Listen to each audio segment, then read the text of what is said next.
चलिए शुरू करते हैं आज की वीडियो।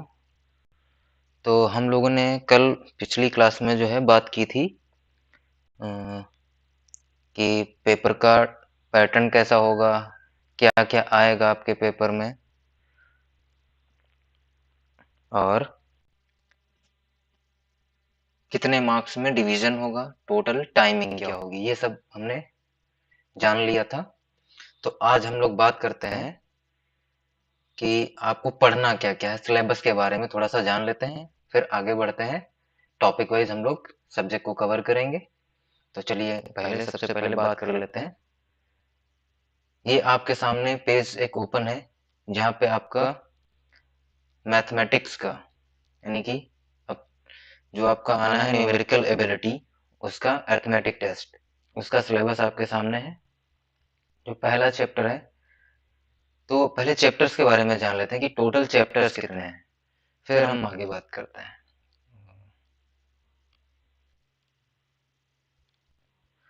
तो एक से स्टार्ट होके चैप्टर आपके 19 तक हैं, तो टोटल चैप्टर आपको 19 पढ़ने हैं जैसा कि आप देख पा रहे होगे। तो सबसे पहला जो चैप्टर है वो आपका नंबर एंड न्यूमेरिक सिस्टम, ये पढ़ना है हम लोगों को। उसके बाद fundamental operations on whole numbers, 4 fundamental operations, it means addition, subtraction, multiplication and division. These are 4 fundamental operations.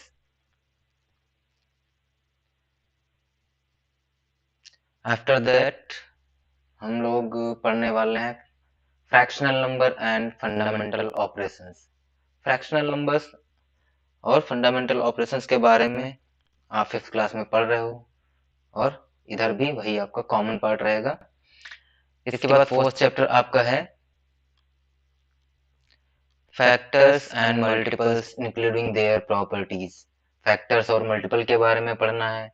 5th chapter में हम लोग एलसीएम और एचसीएफ ऑफ नंबर्स उन पर क्वेश्चन करने वाले हैं। 6th चैप्टर है आपका decimal and fundamental operators on them and 7th chapter है आपका square, square root and cube, cube root. हम लोग पढ़ेंगे स्क्वायर क्या होता है, स्क्वायर रूट क्या होता है, क्यूब क्या होता है और क्यूब रूट क्या होता है। इसके बाद हम लोग पढ़ेंगे मेजरमेंट। मेजरमेंट हम लोग पढ़ेंगे जैसे कि वेट के लिए पढ़ेंगे, लेंथ के लिए पढ़ेंगे और कोई लिक्विड क्वांटिटी के लिए मेजरमेंट का स्केल पढ़ेंगे। तीनों फॉर्म में पढ़ना है आपको। उसके बाद चैप्टर नंबर 9 आता है आपका अप्रोक्सीमेशन ऑफ एक्सप्रेशंस, ये चैप्टर कंप्लीट करेंगे। इसके बाद सिंप्लीफिकेशन ऑफ न्यूमेरिकल एक्सप्रेशन, आपको ये चैप्टर पढ़ना है 10th वाला। इसके बाद हम लोग मूव करेंगे चैप्टर नंबर 11 पे जो आपका क्या है एवरेज। उसके बाद percentage and it's applications. 13th chapter आपका प्रॉफिट लॉस एंड डिस्काउंट होगा। 14th चैप्टर आपका सिंपल इंटरेस्ट है। 15th चैप्टर आपका रेशियो एंड प्रोपोर्शन का रहेगा। 16th चैप्टर आपका speed, distance and time. 17th chapter आपका एरिया, पेरीमीटर एंड वॉल्यूम का है। And 18th one is pattern, आपको डिफरेंट टाइप के पैटर्न दिए जाएंगे, उस पर क्वेश्चन दिया जाएगा। और 19th चैप्टर जो है आपका डेटा इंटरप्रिटेशन। ये लगभग जो आपका 18th और 19th चैप्टर है ये रीजनिंग का लगभग पार्ट रहता है आपका और ये मेंटल एबिलिटी में भी आता है। तो हम लोग आज स्टार्ट करेंगे